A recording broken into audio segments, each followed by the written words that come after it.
The morphine was running out. The screams were getting louder, and Sister Catherine Morgan had exactly 17 minutes before the next wave of wounded soldiers would flood through those blood-stained doors. It was March 23, 1945, somewhere in the Rhineland forests of western Germany, and the makeshift field hospital, little more than reinforced canvas tents and stolen Nazi medical supplies, had become a purgatory where boys came to die or, if they were lucky, to survive with pieces of themselves left behind in the mud.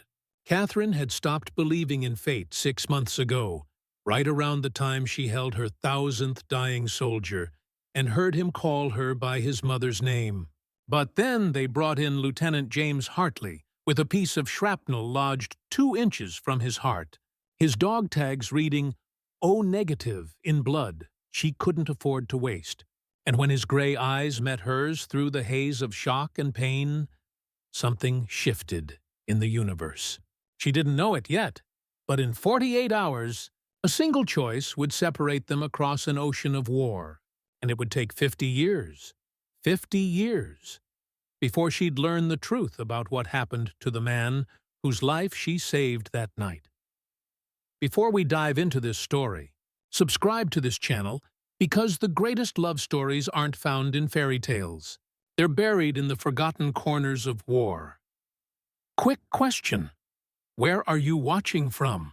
Drop your country or city in the comments. I want to see how far these stories travel. Catherine Morgan wasn't supposed to be in Germany at all. She was supposed to be in a clean English hospital in Gloucestershire, tending to recuperating officers with minor wounds and good prospects. That's what her nursing commission had promised when she enlisted with Queen Alexandra's Imperial Military Nursing Service in September 1943. 24 years old, grammar school educated, daughter of a country doctor who'd taught her to set bones before she could properly read. Catherine had believed she'd serve her country with dignity and distance, close enough to the war to matter, far enough to survive it intact. Then came the Normandy landings, June the 6th, 1944, and the British Second Army needed field nurses who could work under fire, who wouldn't faint at the sight of intestines spilling onto operating tables, who could make impossible choices about who lived and who died when there weren't enough supplies for both. Catherine volunteered, not out of patriotism, though she was patriotic enough, but because her younger brother, Thomas, had died at Dunkirk in 1940, and she'd spent 4 years wondering if a skilled nurse could have saved him in those final moments. She couldn't save Thomas, but maybe she could save someone else's brother. By March 1945, Catherine had been attached to the 32nd Casualty Clearing Station, following the Allied advance through France, Belgium, and now into Germany itself. The war was supposed to be ending. Everyone said so. Hitler was finished. The Reich was crumbling. Victory was weeks away at most. But wars don't end cleanly. The 32nd CCS had set up in a partially destroyed German village called Wessel, just east of the Rhine River. The bridge had been bombed to rubble, but Field Marshal Montgomery's forces were pouring across on temporary pontoons, pushing toward Berlin. The fighting was vicious, desperate. The Wehrmacht knew they were beaten, but some units fought anyway, clinging to a cause already lost. That's where the wounded came from. Catherine worked 20-hour shifts in a tent that reeked of gangrene and disinfectant, her hands perpetually stained with blood that wouldn't wash out no matter how hard she scrubbed. She'd learned to turn off the part of her brain that registered suffering, to see patients not as men, but as problems to solve. Arterial bleeding, sucking chest wound, traumatic amputation. She was good at her job, frighteningly good. The doctors relied on her more than they relied on each other, but she'd also learned something darker. She was becoming numb. The crying mothers in her imagination had faded. The sense of purpose had dulled to routine.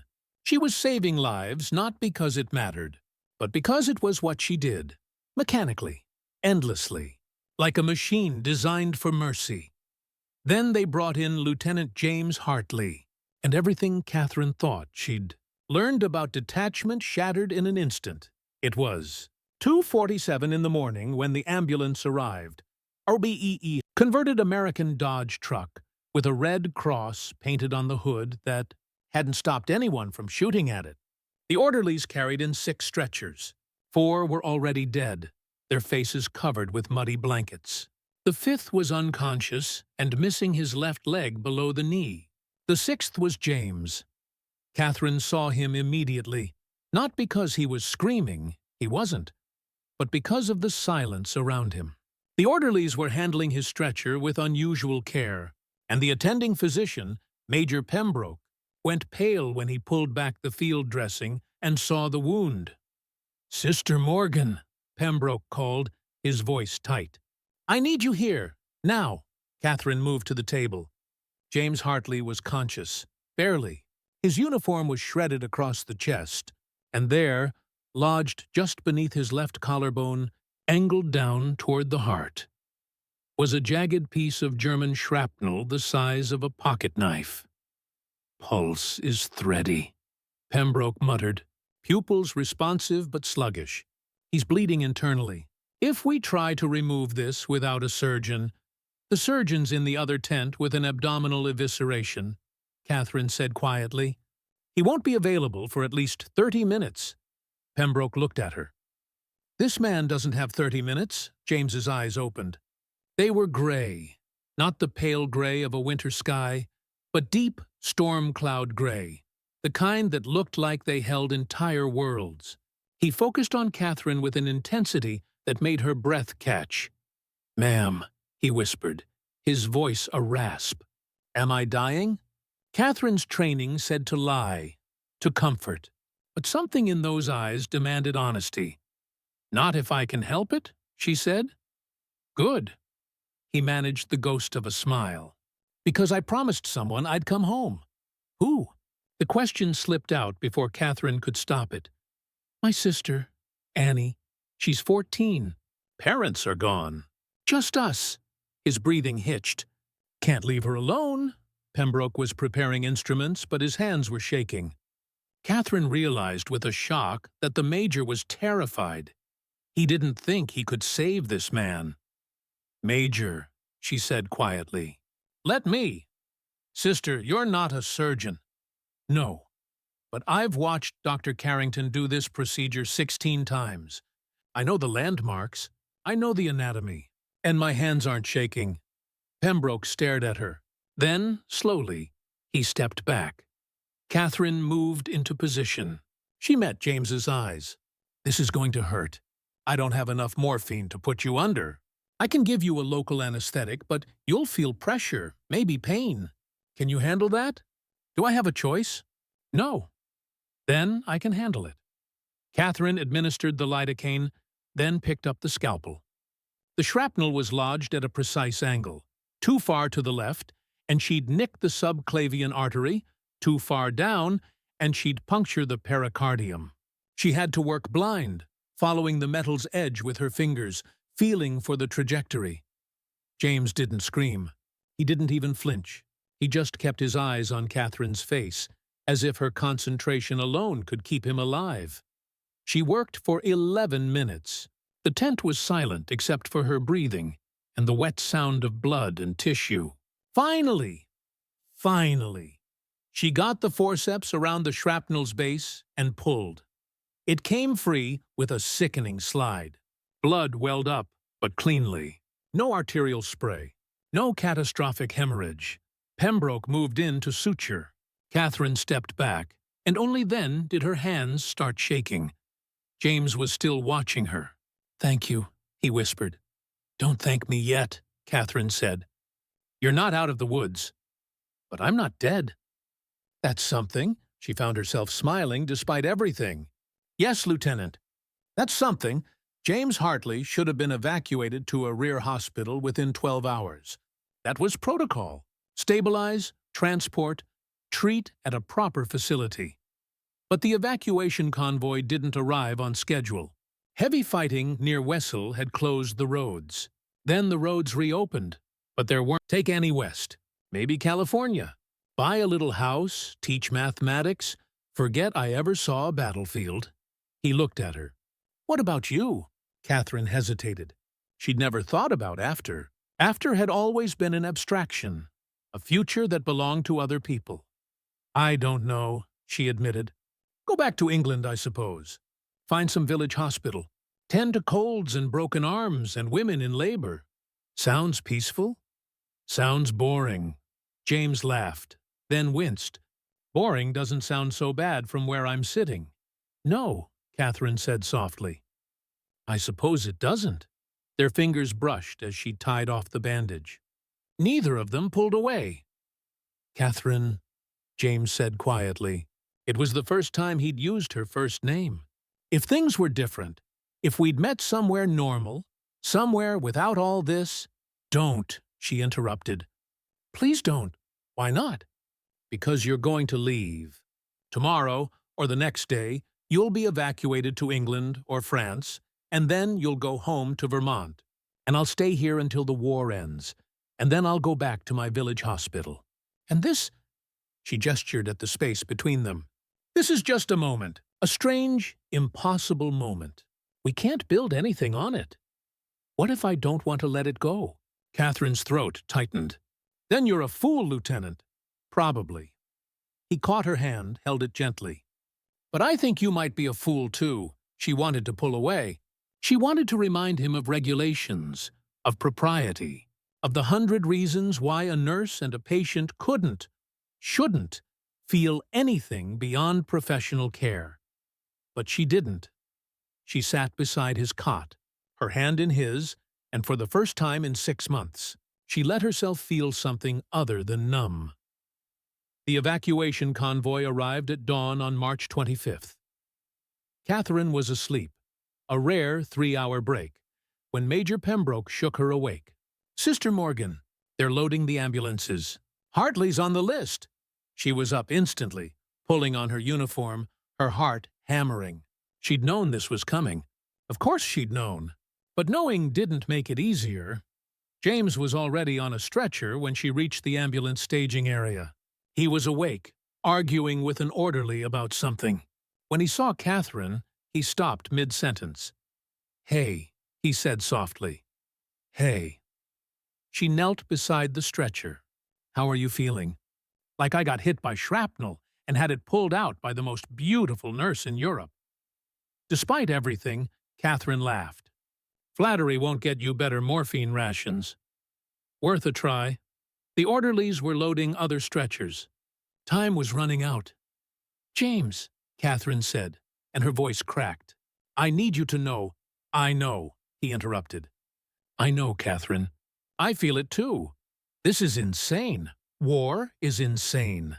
This is the only sane thing I've felt in months. He reached into his shirt pocket, pulled out a small piece of paper. My sister's address. In Vermont. After the war, if you want, James, I can't. I'm not asking for promises. I'm just asking you to have it. In case. He pressed the paper into her hand. Please, Catherine looked at the address. Annie Hartley, 47 Maple Street, Brattleboro, Vermont, USA. Lieutenant Hartley. An officer was calling. We're moving out. James squeezed her hand one last time. I'll write, he said. Soon as I'm able. Will you write back? Catherine knew she shouldn't. Knew it was against regulations. Knew it would only make the separation worse. Yes, she whispered. They loaded him into the ambulance. Catherine stood in the mud and watched the convoy disappear down the road, carrying James Hartley away from her and toward whatever came next. She didn't cry. She'd forgotten how, but she kept the paper with Annie's address tucked into her uniform pocket, right over her heart. Catherine waited for the letter. She waited through the end of March, when the Americans crossed the Rhine and the noose around Germany tightened. She waited through April, when rumors started spreading that Hitler was dead, that the war was nearly over. She waited through May 8th, 1945, Victory in Europe Day, when the entire camp erupted in celebration and Catherine stood alone in the medical tent, staring at empty cots and wondering why she felt nothing. No letter came. She told herself there were 1,000 reasons. Mail was unreliable. James might still be in hospital, too injured to write. He might have been shipped home to America already. And letters across the Atlantic took weeks, or, the thought she tried to suppress, he might have realized that what they'd felt was just wartime desperation. Two people clinging to each other in the darkness, mistaking proximity for connection. Catherine wrote to the British Army Postal Service. She wrote to the American military hospitals in England and France. She even, in a moment of desperate courage, wrote to the address James had given her, 47 Maple Street, Brattleboro, Vermont, asking after Lieutenant James Hartley, 32nd Artillery Division. No response. By June, Catherine had been reassigned to a military hospital in Brussels, helping with the massive demobilization effort. By August, when the Japanese surrendered and World War II officially ended, she was back in England, working at a veterans rehabilitation center in Surrey. By September, she'd stopped checking the mail. James Hartley had vanished from her life as quickly as he'd appeared, leaving nothing but a piece of paper with an address. She was too afraid to visit. Catherine Morgan spent the next 50 years trying to forget. She married in 1948, a 2D kind accountant named Richard Porter who'd been classified 4F during the war due to a heart murmur. They had 2 children, both daughters. Richard died in 1973 of the heart condition that had kept him from military service. Catherine never remarried. She became a district nurse, spending 3 decades visiting elderly patients in rural English villages. She was good at her job, respected, known for her competence and her gentle manner. People said she had a sadness in her eyes.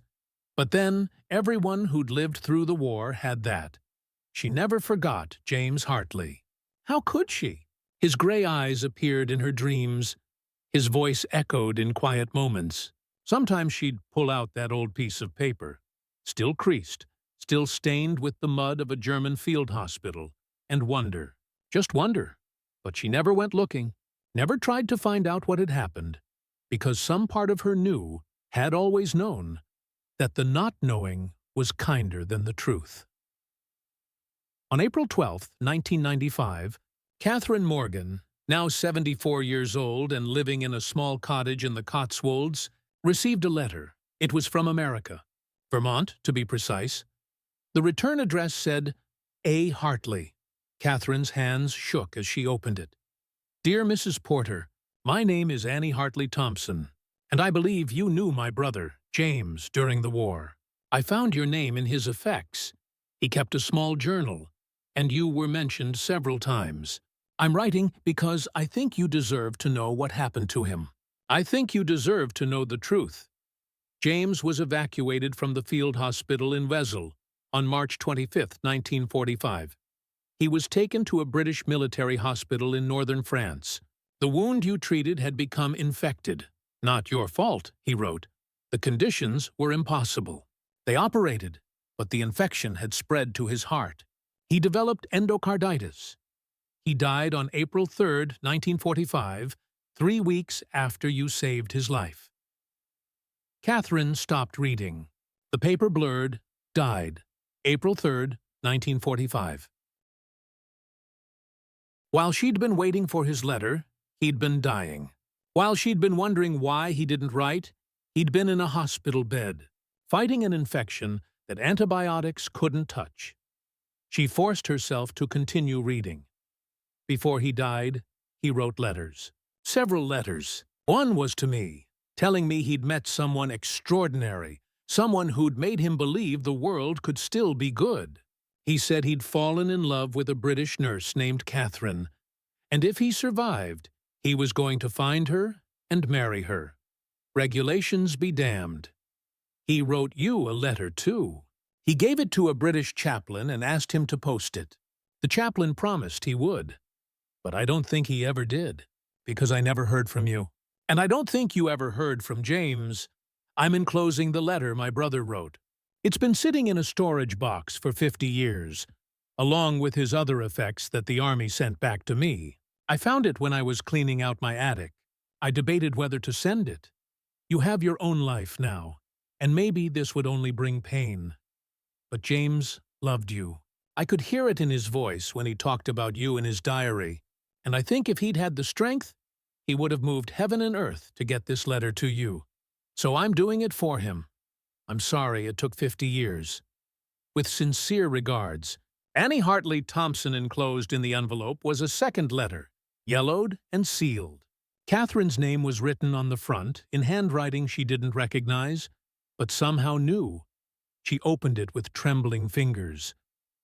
My dearest Catherine, if you're reading this, then I've either recovered enough to post this myself, in which case I'm probably embarrassed by how sentimental I'm being, or I haven't recovered, and someone else has done it for me. I need you to know something.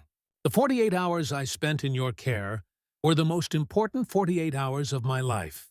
Not because you saved me, though you did, and I'm grateful, but because you reminded me what I was fighting for. Not for glory, not for victory, not even for my country, really. I was fighting so that someday, somewhere, people like you and me could meet under normal circumstances, could fall in love without the shadow of war hanging over us, could build lives that didn't revolve around death and survival. I know we barely know each other. I know it's crazy to feel this way after just 2 days. But Catherine, I love you. I don't know how else to say it. I love you, and if I make it through this, I'm going to find you. I'm going to come back to England, and I'm going to ask you properly if you'd consider spending your life with a boring mathematics teacher from Vermont. And if you say no, I'll respect that. But I had to ask. I had to try, because you deserve to know that you mattered, that you weren't just another nurse doing her job. You were the person who made me want to survive. If I don't make it, and I hate to even write this, but I have to be realistic, please don't blame yourself. You gave me more than medical care. You gave me hope.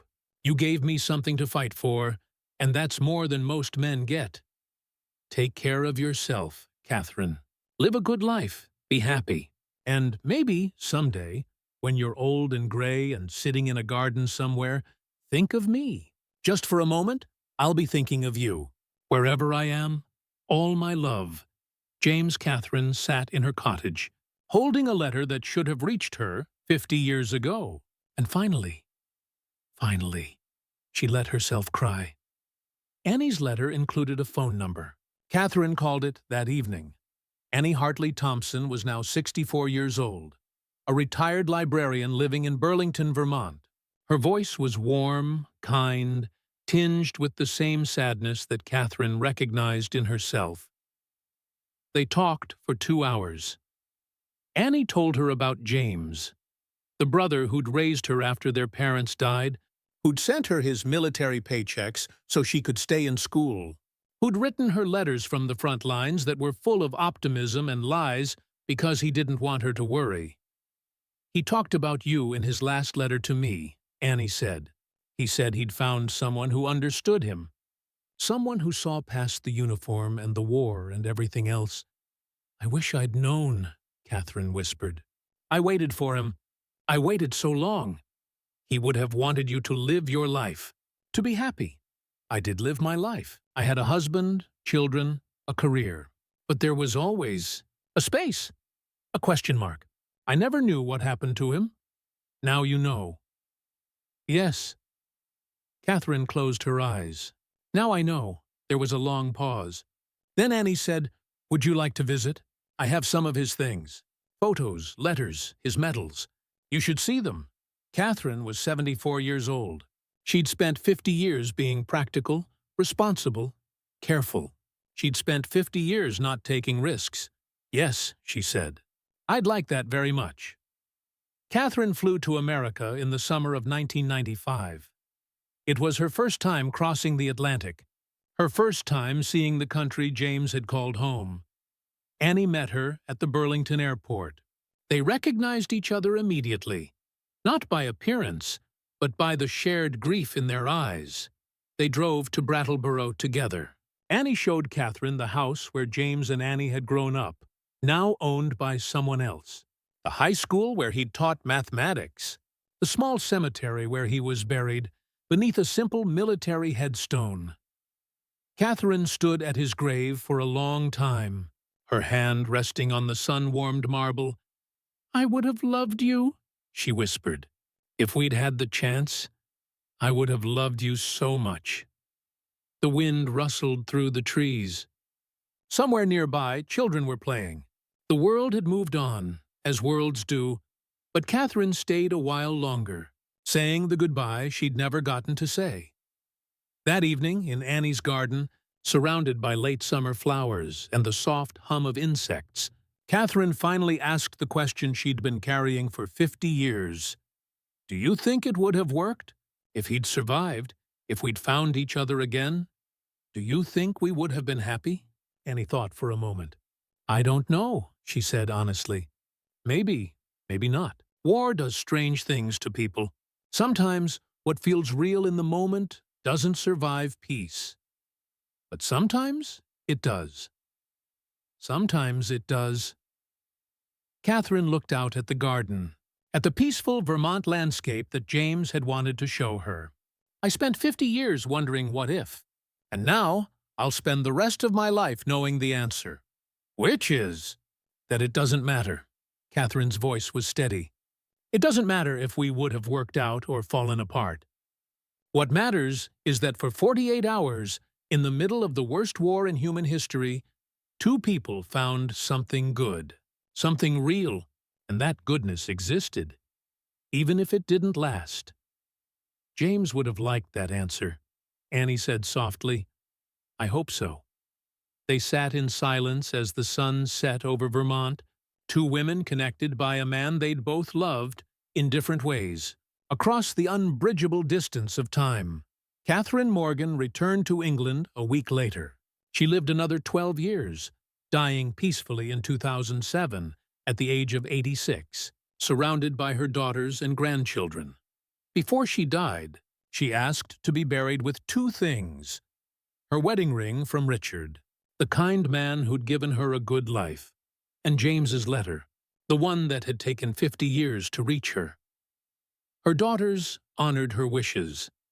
And in a cemetery in the Cotswolds, a woman who'd saved countless lives during the war rests with a letter over her heart, written by the one man she couldn't save. Fate, people say, is what brings people together. Destiny, cosmic design, the universe arranging itself so that two souls meant for each other will find their way. But sometimes fate is crueler than that. Sometimes fate gives you 48 hours, just 48 hours to meet someone, to fall in love, to imagine a future that will never come.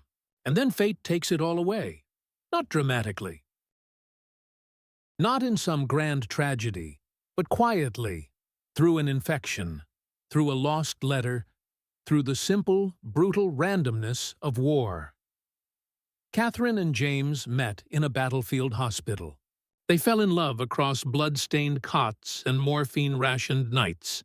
They promised to find each other after the war, but fate had other plans. Fate gave them a moment, a beautiful, impossible moment, and then scattered them across oceans and decades, letting them wonder, separately, what could have been. And maybe that's the cruelest part of war. Not the obvious violence, not the bombs and bullets and burning cities, but the small, personal tragedies.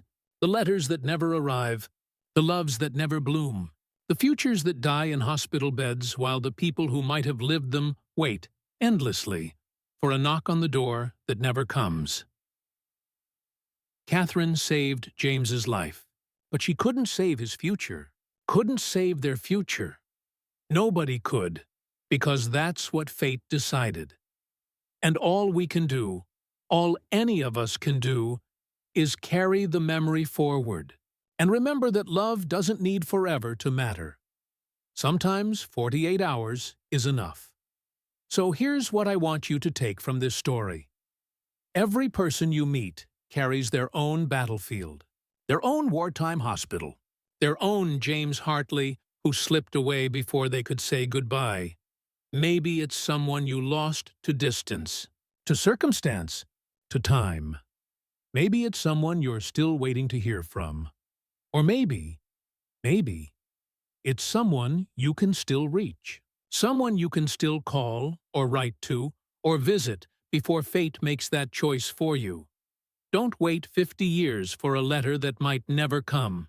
If this story touched you, if it reminded you of someone you loved or lost or never got to tell the truth to, leave a comment. Tell me their name. Tell me their story. Because these stories, these quiet, personal tragedies born from chaos, they deserve to be remembered. And next week, we'll meet another woman who defied the odds, who fell in love when she wasn't supposed to, who learned that sometimes the enemy isn't who you think it is, and sometimes the real battle isn't on the battlefield at all. Until then, hold tight to the people who matter. Because fate doesn't always give you a second chance. Sometimes 48 hours is all you get.